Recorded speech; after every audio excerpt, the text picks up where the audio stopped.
right, so repeating what we said before, you remember about this ducks, about the strategy pattern.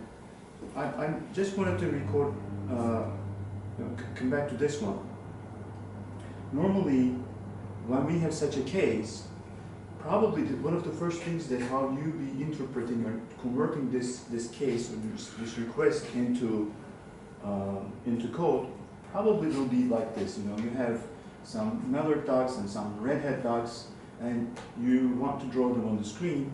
So maybe you do this. You have one class which is the duck class, and you have maybe the name of the duck, and probably you will go and do something like this, type of the duck.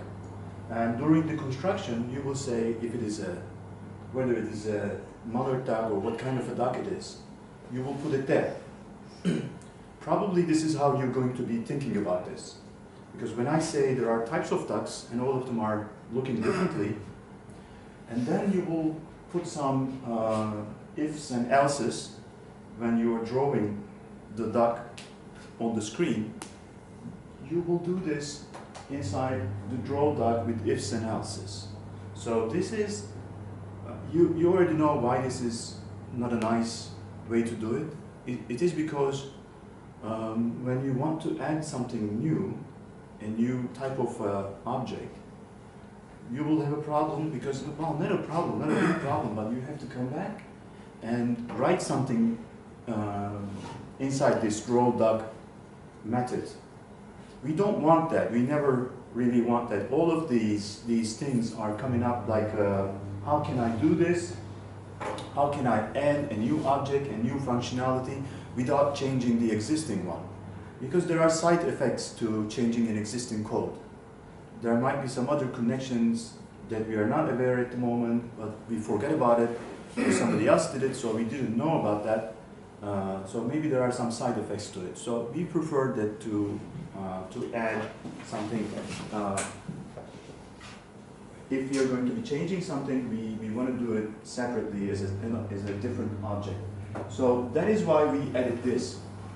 We changed our design and we made it like, we had an abstract class duck, we had the name of the duck, so this is the next extension that you would be thinking about. You can say, oh, that was a bad one, so this is a better design. I prefer that I have different classes for all the duck types, and you do it like that. So it is, you know, when you have another one, another duck, a different type of a duck, then you will be having another class which will extend the duck, abstract duck class, and it's going to appear differently. So you're not changing the existing code. So far so good, but why do we need the strategy pattern is because when we have other things like we have a rubber duck, we have a decoy duck, we have other ducks, and some of the functionality are changing, you know, not all of them. Like we had this quacking and flying, like the sound and the flying methodologies, they are different. And some of them are flying, some of them are mute, they don't speak, and maybe some of them are mute and not flying, or flying differently. So in all these cases, it's getting complicated. In order to remove that complication, what we did, as you remember, we said, let's have a flyable object, and let's have a let's have a flyable object. We turn the methodology inside and encapsulate it in an object, in a class. And we are able to then swap these things from one duck to the other when we are changing. If it is a flyable duck, then we say this class extends my abstract duck and implements flyable interface. Then you need to implement that it, that it is flying, that flying capability. So that was the idea that we did this. Okay, so that's all for this, because we covered this strategy pattern last week. I don't know if it is clear or any questions, or do you want to if you want, in any case, you know, if you want to use it, like implement it or see it implemented into one of your problems that you have in your daily life, you know, in your normal programming experience, just tell me and we can do it together over here. Open up Eclipse and we can write it. You can convert what the existing code that you have into something else. Like, for example, that's why I asked, you know, some people are from banking, or maybe there are some loans, that you have some loans, but like credits, you know, that the bank is giving out. So, but they are different loans. Like there are some loans for cars, purchasing a car. There are some loans for buying a house, like a mortgage, and all of them are different. So a good way to do it is maybe the strategy pattern, because that behavior is changing. The function to calculate the loan is different for all of these cases.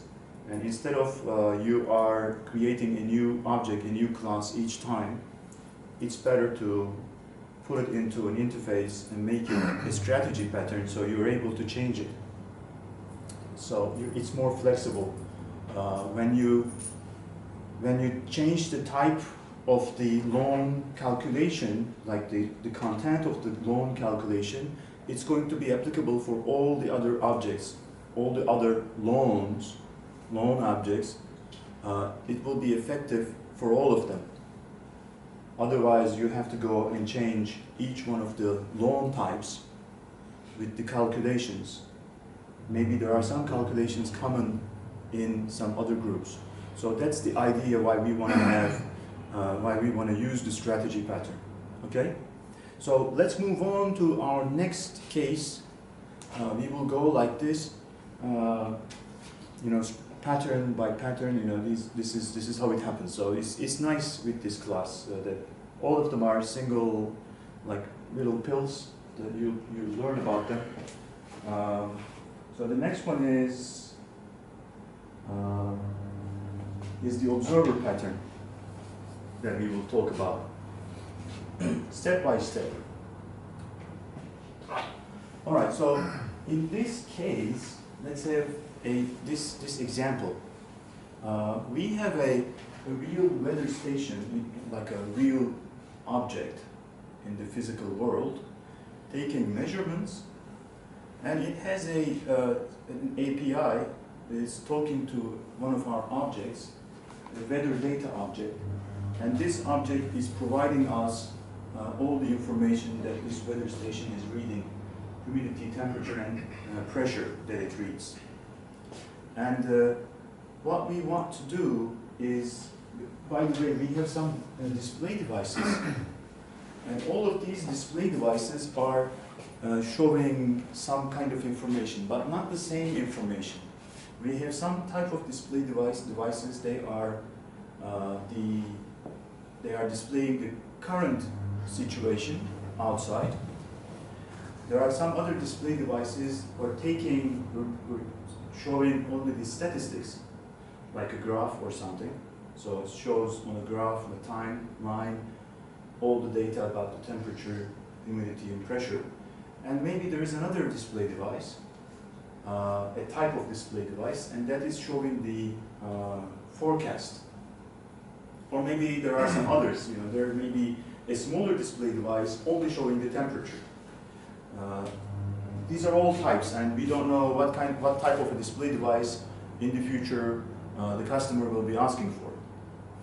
And we say that this is our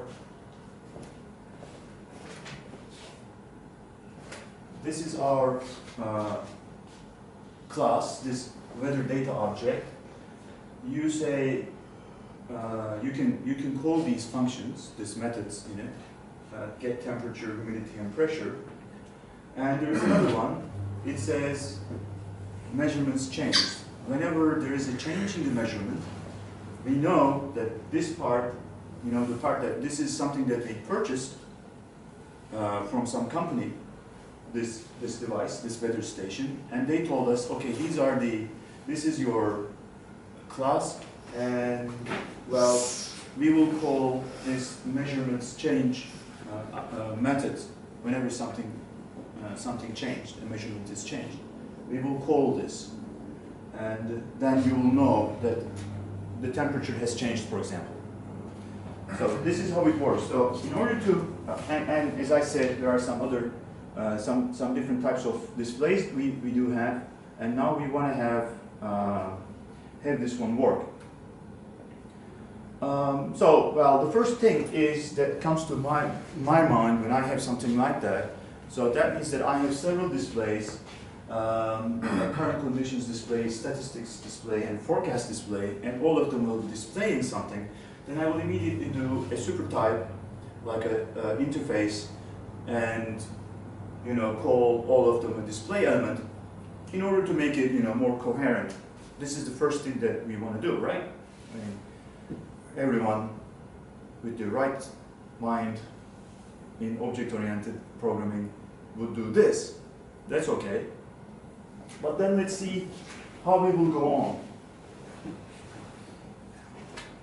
In this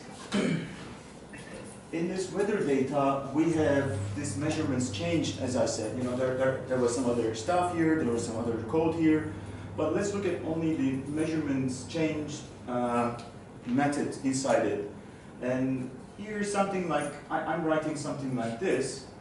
I have these temperature, humidity, and pressure. I'm reading them, and what I'm doing is, when something happens, this one is triggered, this is what I know, and inside it I'm able to write my code. And when this is triggered, I say that I have a current conditions display object that I created somewhere up there. I have a statistics display that I created up there somewhere, and also a forecasted display. I did it over here somewhere. And for all of them, I'm telling them when something has changed, I'm telling those displays something has changed, so display this, or do the statistics and draw the graph and give me the forecast because some things has changed. Make a new forecast for me. So this is how it works. All right. So how we are going to do? Let's take another. This is this is the farm. And there is a dog, and a mouse living in that farm. And they are all fans of football, and they want to know the score, the latest score. So the thing is that when something happens, like in our example with the weather data, what happens is this, that when something has changed here, they want to be notified. They want to know that there's a goal scored and the number has changed. So now it is 8. And so that's all right. I mean, that's something that I can do with my previous design. There is maybe a notify section. When I call this, within this subject object, like the score object that I had, I call that notify object, and in that notify object, I keep all these people, and when the notify is called, I will be notifying all of them. But there is something. I want some flexibility because, no. Yes. I want some flexibility because then some other animal can come up and would say that I want to be notified as well. But at the runtime, we don't want to change the code. We want to be able to do this during the runtime. So how we can do this is the question. And the solution is the observer pattern. So because so far what I said is all right, that's something that we can do. We have several objects who wants to be notified. This one here keeps the data. And when I call a specific method in this object, all of them will be notified. And a new number will be sent to them, that is 8.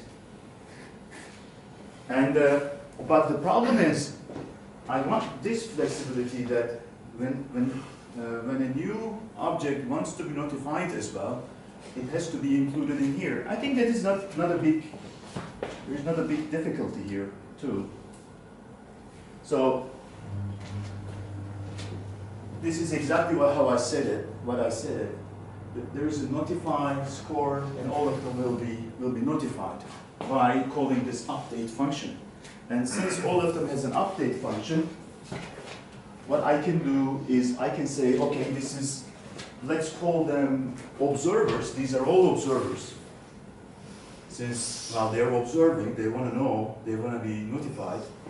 They are all observers, and I can, just like as I did with the display, I can say that these are all observers, and they should have an update function inside it, and they will all implement this update function, and the score will be able to keep all of them in a collection, right? This is to be able to keep all of these types of objects, animals. When I call them, all of them, observers, then I can put them in a collection in here, like in a list or array. I can keep them there, right? So that's the beauty of it. That's why I'm making this. And so here you go. I have a collection of observers. I have this string score. So here is what I do. Here is what I do. I'm registering all the observers.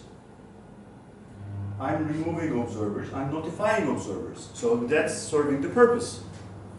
I mean, when the cat arrives, the cat will say, look, I'm an observer. Please include me. And the cat will be included. Since cat is there, mouse gets offended and says that remove me. I'm not going to be, keeping track of the scores. Then you can do this. And when you call notify observers, all of them will be notified. So far, that's serving this purpose, but there is something more that we can do. I mean, this is okay. So far, so good. We can do it, and that's really serving the purpose, because what I required was, I want, whenever a new object, a new type of object arrives, I want that new type of object to be notified as well without changing the existing code. I'm not changing the existing code. That's all right. But I can do this as well.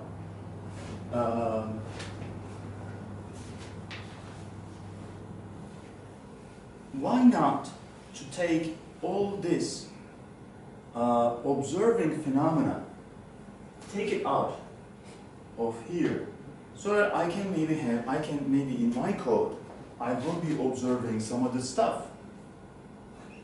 Because this observing phenomena, like something to observe and all the observers, is not only for the score. Maybe they are going to be applicable to some other things. They will be also, the animals in the farm are also interested in the weather. They want to be able to notify it about the rain, for example, if it's going to rain or not. So am I going to be writing all of this again? And instead of that, I can make a common observing and observable, that type of a generalization. So it is when I do it, it is getting more generalized. So now it is complete. This is a complete picture about that. But without this generalization, this of course is working. This of course is working with observing and notifying. But when I do this, it is getting more generalized. I don't need to come up with new names. What I do is I have maybe an observer class. Maybe I have a class named, an interface named things to observe. And all of the other score, the weather, is it raining? Like, I don't know, if somebody in the farm has a new baby, notify us. So you will be notified. So that is getting more generalized. You don't need to deal with, there is one name. This is more proper when you look at it. And on top of that, if you want, you can turn this into, instead of an interface, you can turn it into an abstract class. And you can put all the functionality about this registering, removing, and notifying things in here, because they are very general. So you don't have to repeat it everywhere. And if you want, you can change it from in each implementation. Okay, so this is something very common. Let me first show you how it looks like. This is how it looks like. You will see it when when somebody talks about observers. You will see it just like that. I mean, this is the observer pattern. There is a subject. There is a concrete subject. There is an observer. There is a concrete observer. So what these arrows mean is important. So what this says is that subject, of course, knows about all the observers, right? Subject knows all the observers in order to notify them. That arrow means this. So that is how it's happening. Then how about that one? The one in the bottom.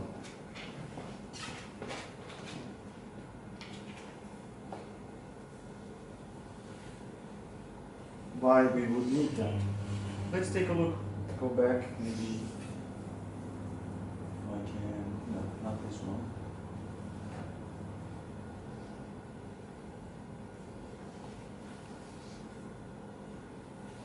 No, maybe not. Okay.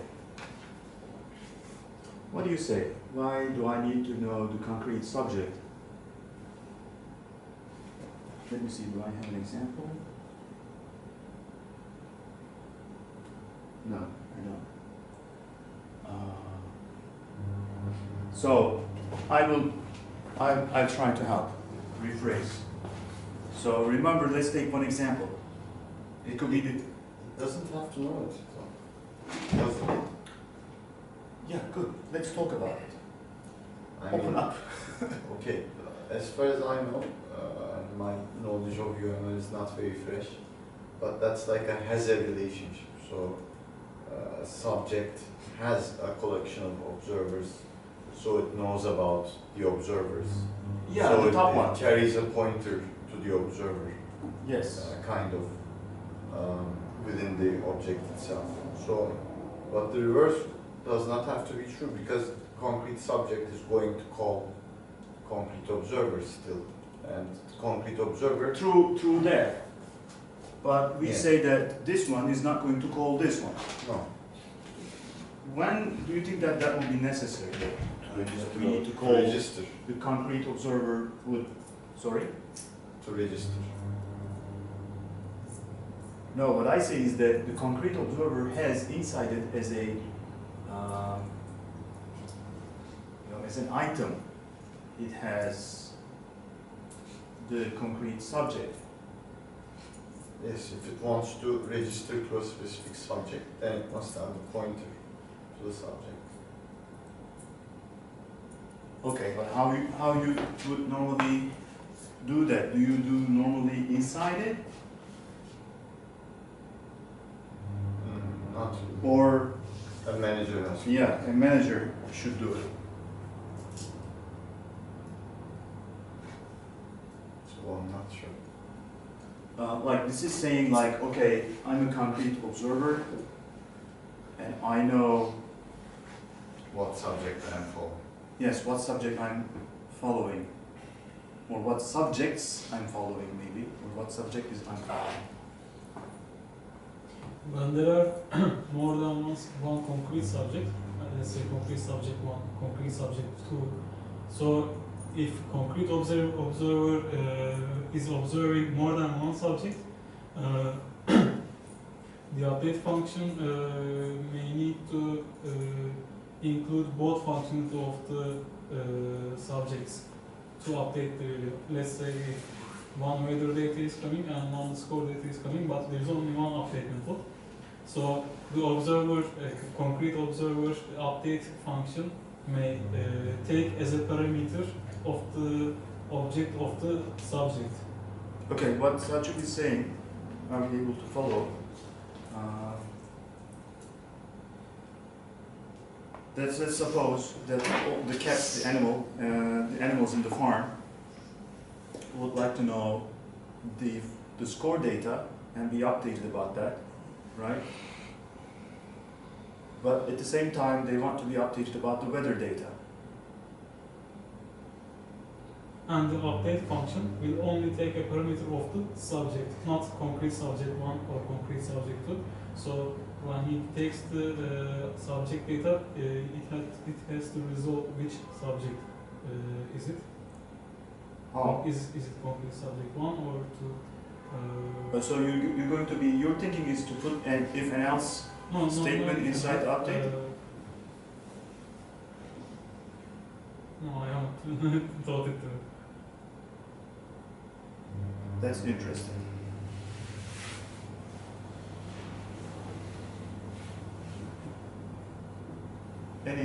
Like this is imagination, like, I mean, this is, let's imagine. Yes. I don't understand why there is an update message. Where? Just one concrete observer. Because Why? mentioned In there concrete is observer? one update message. Yes, why? Why not? If I mean, we why? have more than one concrete subject, maybe we can have more update message also in concrete observer. I don't understand why there is a one update method if we have more than one concrete subject, if they connect. Or maybe What do you suggest? maybe there are more update messages in concrete observer. Like what? for Update each- 1, update 2, update 3? No, overloading methods will make it. Yeah, I'm just asking. I'm not suggesting. I mean, I don't know. Let's talk about that. first of all, I think, you know, very basically the update function must take some arguments because then it's meaningless. I mean, what is the message passed? And Oh yeah, of course. within those arguments could Yeah. be the concrete subject type or the class, I mean like a meta information. And if that were true, then the concrete observer also has to know about concrete subjects. Especially, I mean, the assumption being a concrete observer is able to follow multiple concrete subjects. You're first of all, let's go back and rephrase what you said, because that's important. You catch an important thing. Okay, what I said is that I'm keeping all the observers in here, a collection of them, and when I call this guy here, it's notifying all of these concrete observers about, let's say, maybe temperature. But how it is notifying, it has to send the message, you say. So there is something inside this parenthesis. Maybe there is a floating number, or maybe 3 floating numbers, like the temperature, humidity, and what was the other one? Pressure, yes. So that it can record it, right?